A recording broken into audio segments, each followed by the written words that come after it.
اب تھوڑی بات اور بھی سن لیجئے کہ کچھ اسباب ہوتے ہیں تنگ دستی کے، عموماً ہمارے اندر وہ عادتیں ہوتی ہیں اور ہم کہتے ہیں جی کہ تنگ دستی بہت ہے۔ ہمیں چاہیے کہ جن چیزوں سے تنگ دستی ہوتی ہے ان اعمال کو چھوڑ دیں۔ پہلا عمل، سبسکرائب کیجئے ہمارے چینل کو، کھڑے ہو اور کر بیل آئیکن کو دبائیے جوتے پہن کر ہماری ننگے لیٹسٹ سر ویڈیو کھانا سب سے کھانا۔ پہلے دیکھنے کے لیے آج کل شادیوں میں، دعوتوں میں ایک عام سی بات ہے، جوتے پہنے ہوتے ہیں، ننگے سر ہوتے ہیں اور کھڑے ہو کے کھانا کھاتے ہیں۔ اس سے اللہ تعالیٰ رزق میں تنگی فرما دیتے ہیں۔ دوسری بات، بیت الخلاء میں باتیں کرنا۔ تیسری بات، مہمان کو بوجھ سمجھنا۔ چوتھی بات، ہاتھ دھوئے بغیر کھانا کھانا اور بسم اللہ پڑھے بغیر کھانا کھانا، اس سے رزق میں تنگی ہو جاتی ہے۔ پھر پانچویں بات، کھانا ختم ہو جائے تو کھانے کے برتن کو اچھی طرح صاف نہ کرنا، اس سے بھی رزق میں تنگی ہوتی ہے۔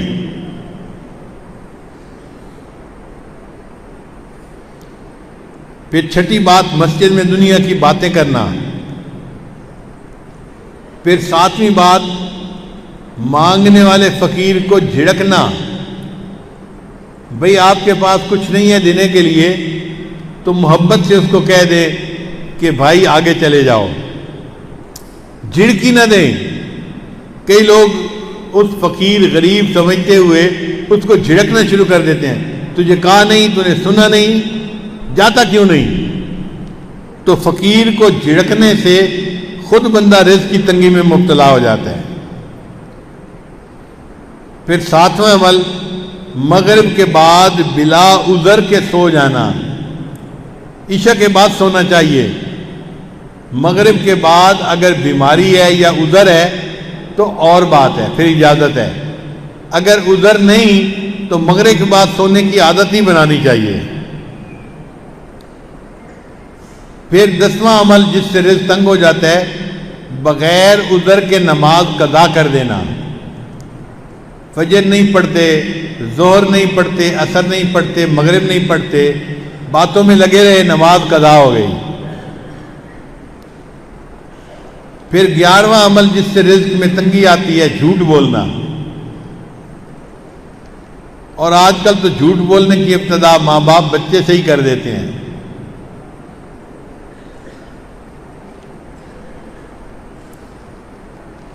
پھر 12واں عمل جس سے رزق میں تنگی ہوتی ہے، گانے بجانے میں دل لگانا۔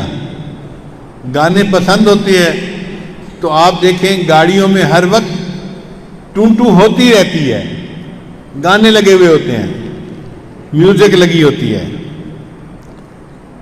پھر 13واں عمل جس سے رزق میں تنگی آتی ہے، اولاد کو برا بھلا کہنا۔ کچھ جاہل ماں باپ کو اولاد کو گالیاں دینے میں مزہ آتا ہے۔ ماں ہے تو گالیاں دیتی ہے، باپ ہے تو گالیاں دیتا ہے۔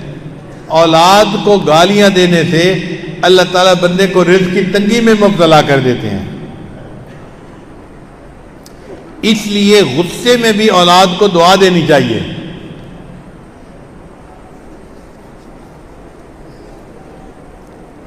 چنانچہ ایک صاحب اپنا واقعہ سنانے لگے کہ میں بہت شرارتی تھا اور گھر والوں کو میں نے تنگ کیا ہوا تھا۔ ایک دن کیا ہوا کہ گھر میں مہمان آئے ہوئے تھے تو میری والدہ نے دال بنائی مہمانوں کے لیے، اور میں نے ایک مٹھی ریت کی بھری اور آ کر ہنڈیا میں ڈال دی۔ اب جب مہمان کھانا کھانے لگے تو دال کے اندر ریت تھی، تو کھانا تو نہیں کھایا جاتا نا، تو مہمانوں کو بھی پریشانی ہوئی اور گھر والوں کو بھی پریشانی ہوئی۔ اب جب گھر والوں کو پریشانی ہوئی تو میرے والد تو غصے میں کہ جس نے یہ کیا ہے میں اس کی پٹائی کرتا ہوں۔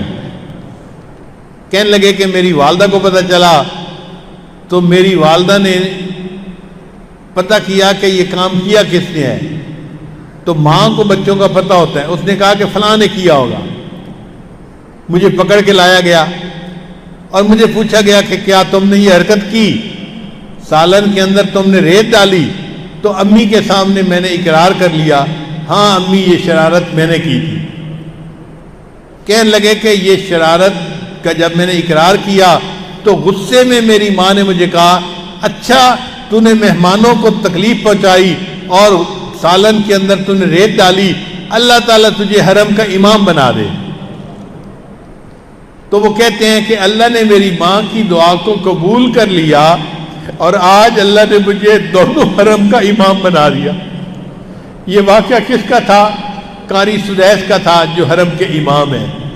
انہوں نے اپنی زندگی کا واقعہ سنایا کہ میں نے یہ حرکت کی تھی، میری والدہ نے مجھے بد دعا دینے کی بجائے دعا دی تھی، بیٹا اللہ تجھے حرم کا امام بنا دے، اور آج میری ماں کی دعا قبول ہوئی اور اللہ نے مجھے حرم کا امام بنا دیا۔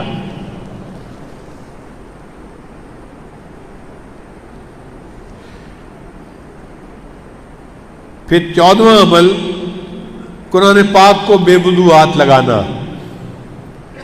بعض لوگ قرآن مجید کی بے حرمتی کرتے ہیں، وضو کے ساتھ ہاتھ لگانا چاہیے، وہ بے وضو بھی ہاتھ لگا لیتے ہیں۔ تو بے وضو ہاتھ لگانے سے اللہ تعالیٰ رزق میں تنگی پیدا فرما دیتے ہیں۔ 15واں عمل، غیر محرم کو بے دھڑک دیکھنا۔ بعض نوجوان سمجھتے ہیں کہ ہوتا تو کچھ نہیں، تو غیر محرم کو دیکھو مزے اڑاؤ۔